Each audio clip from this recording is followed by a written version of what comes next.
முருகர் நம் பேசுவதை கேட்கிறார் என்பதற்கான 3 ஆழமான அறிகுறிகள். 1. மன அமைதி திடீரென கிடைப்பது. நீங்கள் கவலையோ கஷ்டமோ உள்ள நிலையில் இருந்தாலும் முருகரை நினைத்து பேசும்போது திடீரென்று மனதில் ஒரு அமைதி தோன்றும்.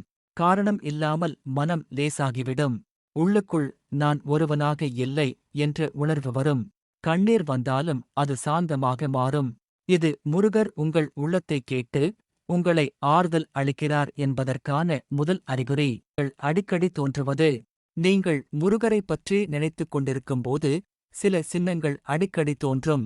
கோவில் மணி ஓசை கேட்பது. மயில் அல்லது வேல் தொடர்பான காட்சிகள்.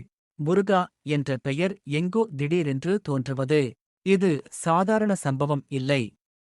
முருகர் உங்கள் கவனத்தை ஈர்த்து நான் கேட்கிறேன் என்று சொல்லும் அறிகுறி. 3. வேண்டியது நேரத்தில் நடக்க ஆரம்பிப்பது. நீங்கள் மனதார வேண்டிக் கொண்ட விஷயங்கள் மெதுவாக சரியான பாதையில் செல்ல ஆரம்பிக்கும். தடை இருந்த விஷயங்கள் திடீரென சரியாகும். சரியான மனிதர்கள் உங்கள் வாழ்க்கையில் வருவார்கள். தீர்வு இல்லாத பிரச்சனைக்கு வழி தோன்றும். இது முருகர் உங்கள் வேண்டுகோளை ஏற்று செயல்பட ஆரம்பித்தார் என்பதற்கான மிக வலுவான அறிகுறி. முருகர் நாம் பேசுவதை எப்போதும் கேட்கிறார். ஆனால் அவர் பதில் சத்தமாக இல்லை, உணர்வாக இருக்கும்.